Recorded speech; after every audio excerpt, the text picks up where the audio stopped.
Lo sciatore, per trasmettere carico al terreno, ha bisogno di una struttura solida. Questa struttura, costituita dagli arti inferiori, comprende 6 snodi, che sono le caviglie, le ginocchia e le anche. Questi 6 punti è molto importante che siano solidi ed elastici al tempo stesso, e che quando si è nella fase di svincolo, di cambio, di ingresso nella nuova curva e di attacco per sviluppare forze sempre maggiori durante la parte forte della curva, questi 6 punti devono spostarsi contemporaneamente per creare quell'inclinazione del corpo che lo porterà ad avere un equilibrio dinamico ottimale.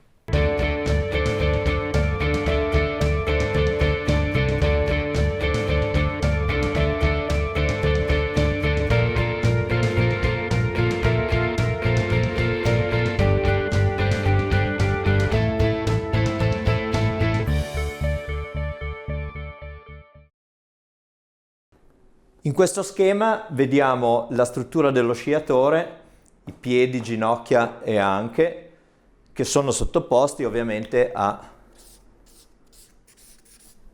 questa forza. Se la struttura è combinata in questo modo e questi snodi sono saldi, sicuramente c'è una buona resistenza. Se questi snodi vengono spostati e non c'è una tensione muscolare che li renda solidi, ovviamente la struttura è molto meno resistente e può sopportare degli sforzi molto minori. Lo vediamo anche nell'esempio di una lattina integra che può sopportare il peso di una persona, in una lattina ammaccata che sotto il peso della persona cede immediatamente.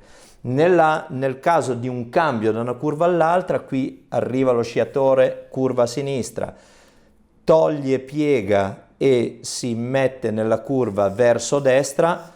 È importante che questi 6 punti partano tutti insieme, che durante questa transizione tra una curva e l'altra ci sia sempre una solidità di questi snodi per prepararsi alla fase di attacco in cui le forze arriveranno con una certa violenza e una certa rapidità. Ad alta velocità, in una successione di curve, ci rendiamo conto di quanto siano ingenti le forze nel momento in cui lo sciatore va ad attaccare la curva per svilupparla in un tempo breve.